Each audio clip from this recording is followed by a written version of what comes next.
Olá, nós estamos iniciando mais uma leitura da literatura de Humberto de Campos, o Irmão X. Desta vez nós estamos com o livro Contos desta e de outra vida, capítulo 35, na voz da nossa contadora de histórias, Cristina, a qual já deixamos logo para ouvir logo a voz dela. Obrigada, querida. Então, seguimos o nosso projeto. Hoje o capítulo chama-se Talidomida. Na tela cinematográfica, junto da qual sentíamos a realidade sem distorção, o professor do plano espiritual exibiu 2 pequenos documentários sobre o assunto que nos fora motivo a longo debate. Período 1939 a 1943. Surgiu à cena a agitada metrópole europeia, em tudo o clima de guerra. Desfiles militares de pomposa expressão, na crista dos edifícios mais altos, bocas de fogo levantavam-se em desafio. Nas ruas destacavam-se milhares de jovens em formações de tropa, ao rufar de tambores, ostentando símbolos e bandeiras. O povo, triste e apreensivo nas filas de suprimento, parecia desvairar-se de júbilo nas paradas políticas, ovacionando oradores nas praças públicas. De vez em vez, sirenas sibilavam gritaria de alarme. Aviões sobrevoavam incessantemente o casario enorme, lembrando águias metálicas de atalaia nos céus, para desfechar ataques defensivos contra inimigos que lhes quisessem pilhar o ninho. Através de informações precisas, registrávamos os mínimos tópicos de cada conversação. De súbito, vimo-nos mentalmente jungidos a dilatado recinto, onde centenas de policiais e civis cochichavam na sombra. Articulam-se avisos, ramifica-se a trama. Caminhonetas deslizam dentro da noite, outros agrupamentos se constituem. Mais algum tempo e magotes de transeuntes se agregam num ponto só, formando vasta legião popular em operoso bairro de ascendência israelita. São paisanos decididos à rapinagem. Homens e mulheres de raciocínio maduro combatiam um assalto em mira. Madrugada adiante, quando a soldadesca selecionada desce dos veículos com a ordem de apressar famílias inermes, ei-los que invadem as residências judias, agravando o tumulto. Para nós que assistíamos ao espetáculo, transidos de dor, era como se fitássemos corsários da terra no burburinho do saque. Mãos que retivessem anéis, pulsos que ostentassem adornos, orelhas ornamentadas de brincos e bustos revestidos de joias, sofriam golpes rápidos, muitos deles tombando decepados em torrentes sanguíneas.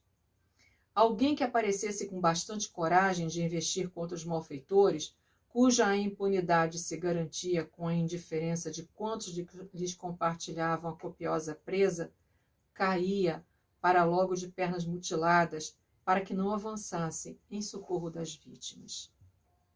E os quadros vivos se repetiam em outros lugares e em outras noites, com personagens diversas, nos mesmos delírios de violência. Período 1949-1953.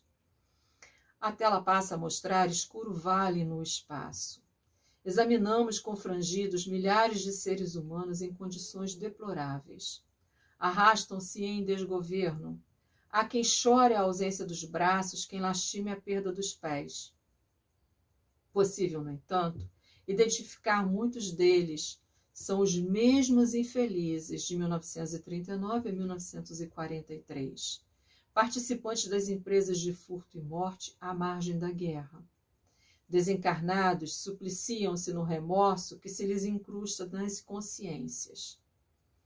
Carregando a mente vincada pelas atrocidades de que foram autores, plasmaram em si, nos órgãos e membros profundamente sensíveis do corpo espiritual, as deformidades que infligiram aos irmãos israelitas indefesos.